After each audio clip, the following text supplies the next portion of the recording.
प्रश्न 1,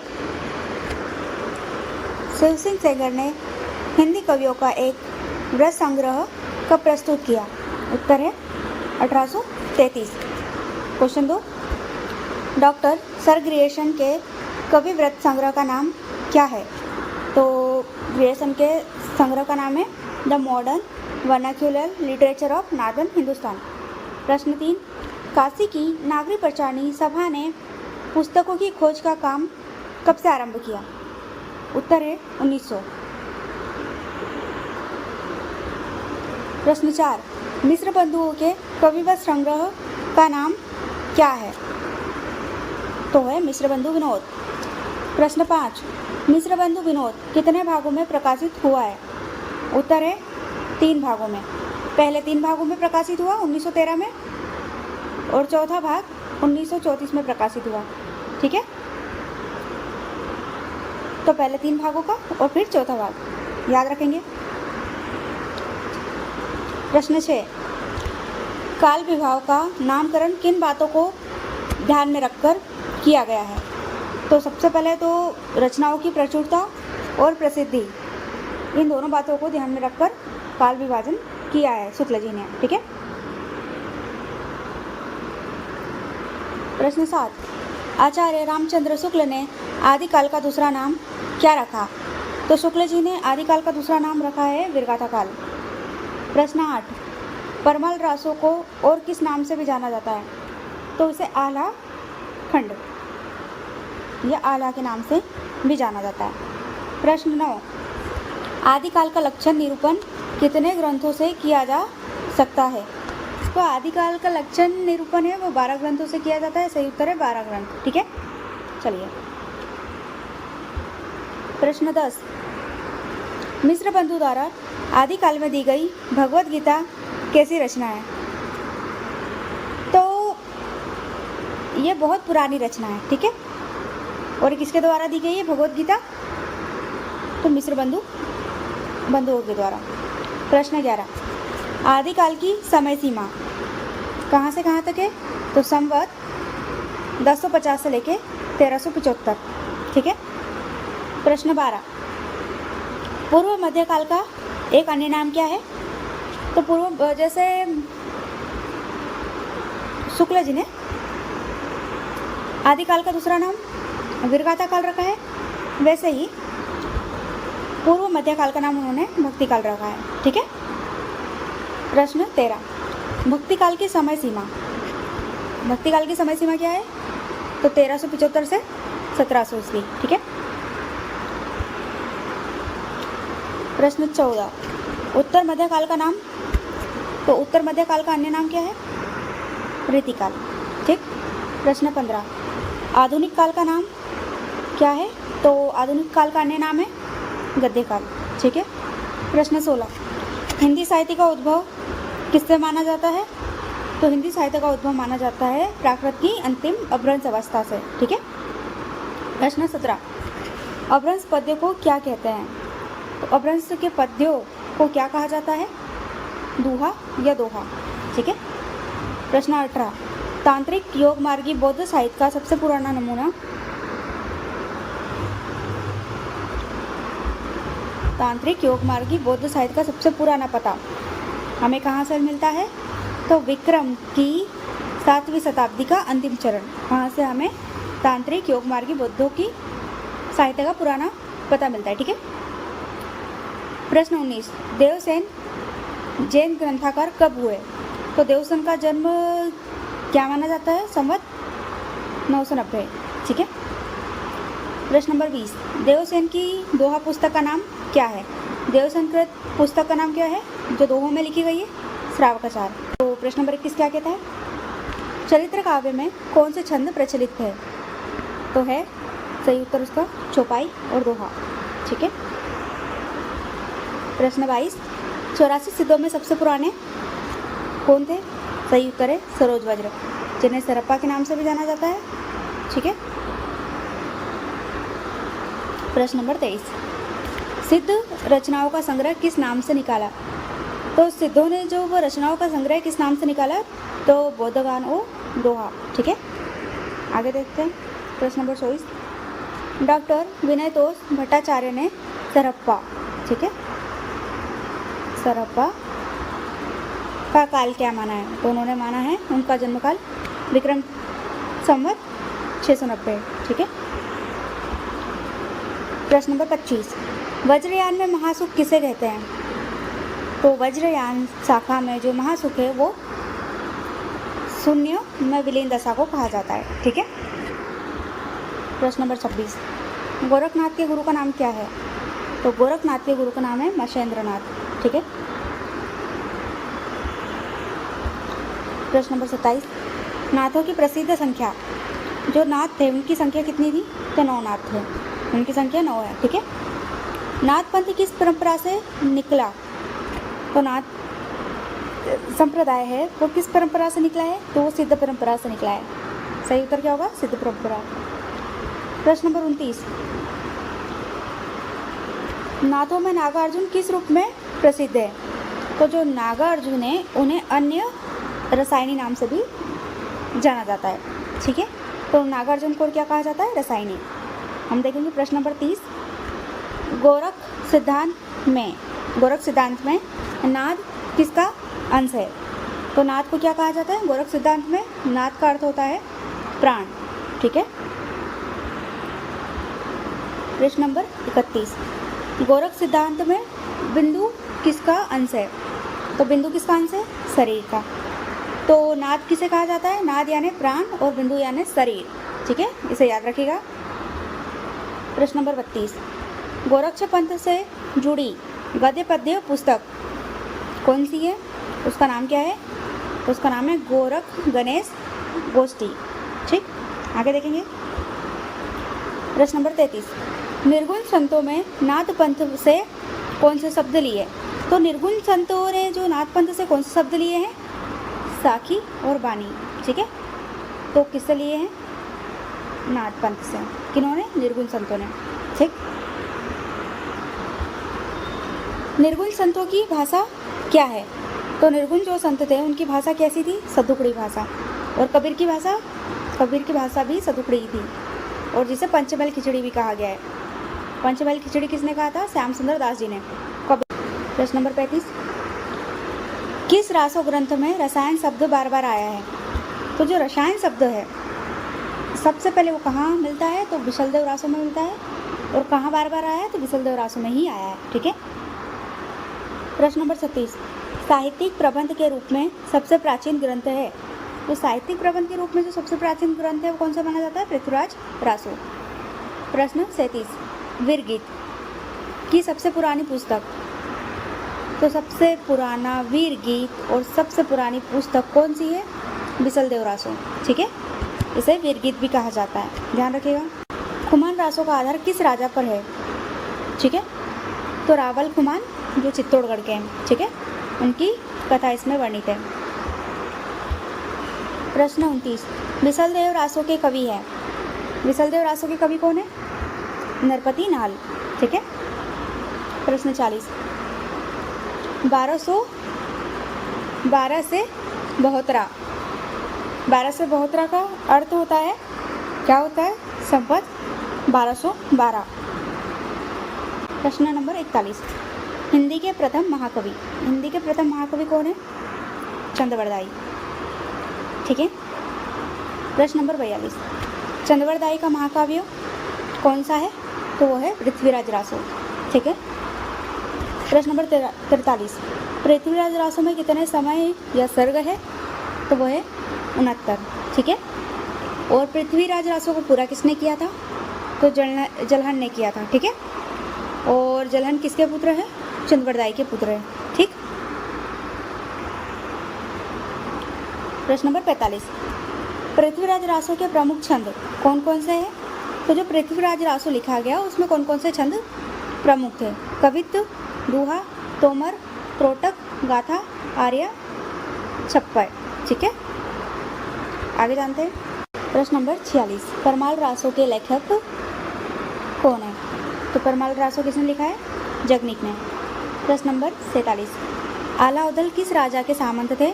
तो जो आला और उदल थे वो किस राजा के सामंत थे? कालिंजर के राजा परमल के, ठीक है। आला गीत जिसे आला खंड भी कहते हैं, किस ऋतु में गाया जाता है? उत्तर है बरसात में गाया जाता है। ठीक है। प्रश्न नंबर 49, श्रीधर ने संवत 1454 में कौन सा काव्य रचा? तो श्रीधर कृत कौन सा काव्य है? रणमल छंद। ठीक है।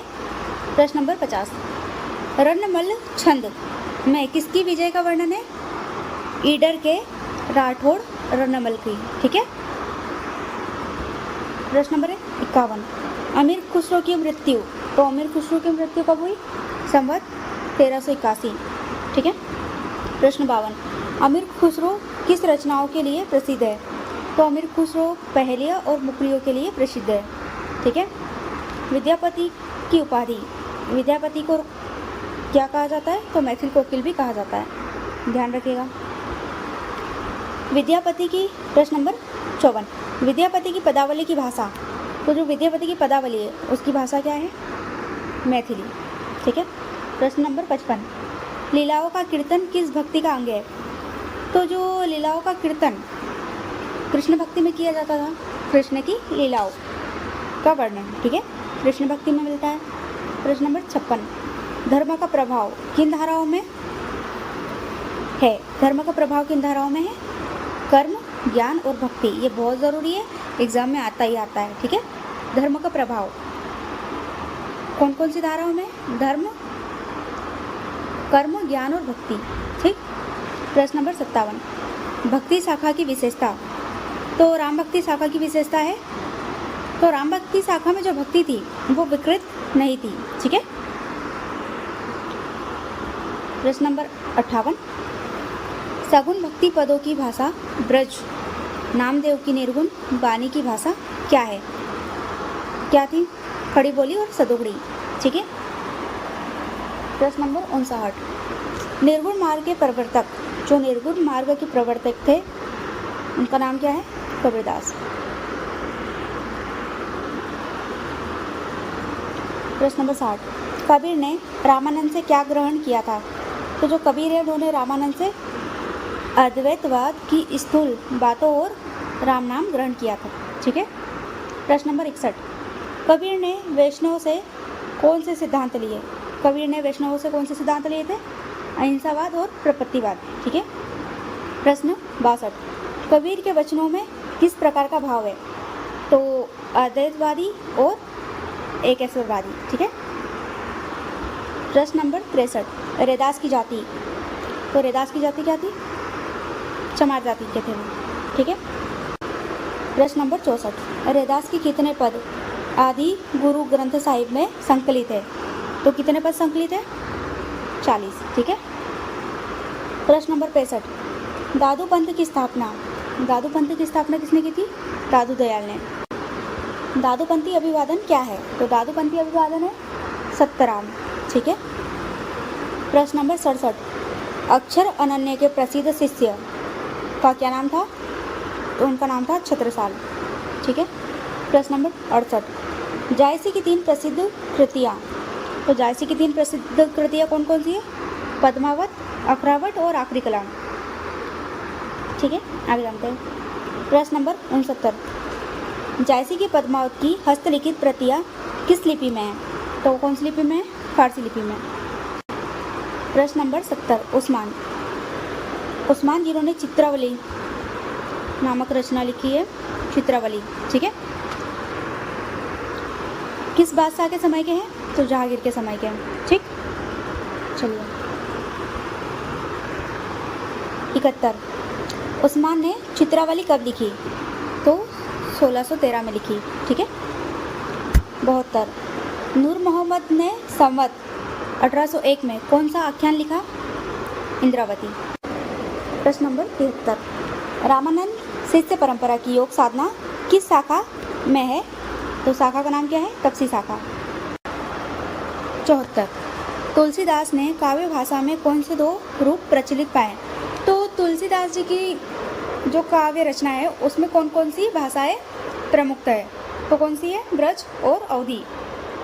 75, अवधी की सबसे पुरानी रचना, अवधी की सबसे पुरानी रचना कौन सी है? ईश्वरदास की सत्यवती कथा। ठीक। प्रश्न 76, सूरदास को भागवत कथा गाने का आदेश, तो सूरदास जी को भागवत कथा गाने का आदेश किसने दिया था? वल्लभाचार्य, और वल्लभाचार्य के शिष्य ही थे सूरदास जी। ठीक है।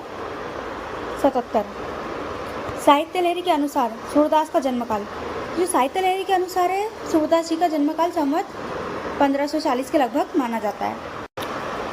अष्टछाप की स्थापना किसने की थी? गोस्वामी विठलनाथ ने।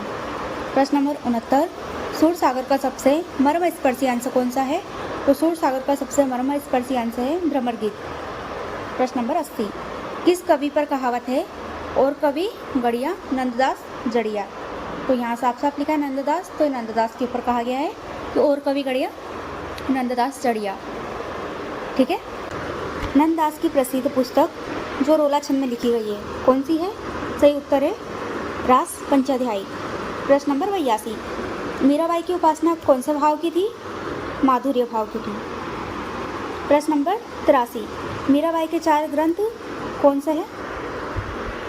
नंबर 1 नरसिंह जी का मायरा, गीत गोविंद टीका, राग गोविंद। नंबर 4 राग सोरठ के पद। ये मीराबाई जी के 4 ग्रंथ हैं। ठीक है। 84, केशव ने अलंकारों पर कौन सा ग्रंथ लिखा? जो केशव दास है उन्होंने कौन सा ग्रंथ लिखा है जो अलंकार पर है? कविप्रिया। ठीक है। प्रश्न 85, रस पर केशव की रचना है और रस पर लिखा है, अलंकारों पर कविप्रिया और रस पर रसिक प्रिया। ठीक है, याद रखिएगा। प्रश्न 86, रीति ग्रंथों की अविरल परंपरा किसके 50 वर्ष पीछे चली? तो जो रीति ग्रंथ की अविरल परंपरा है केशव के कविप्रिया के 50 वर्ष पीछे चली। ठीक है। प्रश्न 87, रीतिकाल का आरंभकर्ता कौन है? रीतिकाल का आरंभकर्ता शुक्ल जी के अनुसार चिंतामणि। ठीक है। शुक्ल जी के अनुसार कौन है? चिंतामणि त्रिपाठी। प्रश्न 88, भूषण को किस जाति का प्रतिनिधि कवि कहा गया है? तो भूषण को हिंदू जाति का प्रतिनिधि कवि कहा जाता है। ठीक है। प्रश्न 89, भूषण के 3 ग्रंथ कौन कौन से हैं? शिवराज भूषण, शिवा वावनी और छत्रसाल दशक। ठीक है, ये महत्वपूर्ण है, ध्यान रखिएगा। प्रश्न 90, कवि पद्माकर का जन्म, तो कवि पद्माकर का जन्म कब हुआ है और कहाँ हुआ है? तो कवि पद्माकर का जन्म संवत 1810 बांधा में हुआ है। ठीक है, याद रखेंगे। प्रश्न नंबर 91, पद्माकर की मृत्यु संवत 1890 और कानपुर के गंगा तट पर हुई है। ठीक। प्रश्न 92, घनानंद किस बादशाह के मीर मुंशी थे? तो किसके मीर मुंशी थे? मोहम्मद शाह रंगीला के मीर मुंशी थे। ठीक है। प्रश्न 93, घनानंद कब मारे गए? तो जो नादिर शाह की सेना के द्वारा ये मारे गए थे संवत 1796 में। ठीक है। लाक्षणिक मूर्तिमत्ता वो प्रयोग वैचित्र में प्रसिद्ध कवि कौन है? घनानंद। ठीक। 95, गद्य साहित्य में परिमार्जित गद्य की प्रथम पुस्तक, तो गद्य साहित्य में परिमार्जित गद्य की प्रथम पुस्तक है भाषा योग वशिष्ठ। बहुत ज़्यादा जरूरी है, इसे ध्यान रखिएगा। 96, खड़ी बोली गद्य पुस्तक किस प्रेरणा से ली गई है? तो जो खड़ी बोली गद्य की पुस्तकें हैं किसकी प्रेरणा से ली गई है? फोर्ट विलियम कॉलेज की। ठीक है। और खड़ी बोली की शुरुआत भी फोर्ट विलियम कॉलेज से ही होती है। ठीक। 97, खड़ी बोली की चलती चटपटी भाषा किसके गद्य में है? इंसा अल्लाह खां। तो इंसा अल्लाह खां कृत रानी केतकी की कहानी है जिसमें चटकीली मटकीली और मुहावरेदार भाषा हमें मिलती है। प्रश्न नंबर 98 देखेंगे, बेताल पचीसी की भाषा क्या है? तो जो बेताल पचीसी है लल्लूलाल कृत, उसकी भाषा है उर्दू। ठीक है। हिंदी का प्रथम गद्य नाटक कौन सा है? आनंद रघुनंदन, जो कि रीवा महाराजा विश्वनाथ सिंह कृत है। ठीक है, ये बहुत ज़्यादा ज़रूरी है, हर एग्ज़ाम में आता ही आता है, इसे बहुत अच्छे से देखेंगे। हिंदी का प्रथम गद्य नाटक आनंद रघुनंदन, और किसके द्वारा रचित लिखा गया है? महाराजा विश्वनाथ सिंह द्वारा। ठीक है। प्रश्न 100, छायावाद नाम चलने का परिणाम। तो छायावाद नाम चलने का परिणाम क्या है? रहस्यात्मकता, लाक्षणिक वैचित्र, चित्रमयी भाषा को साध्य मानना।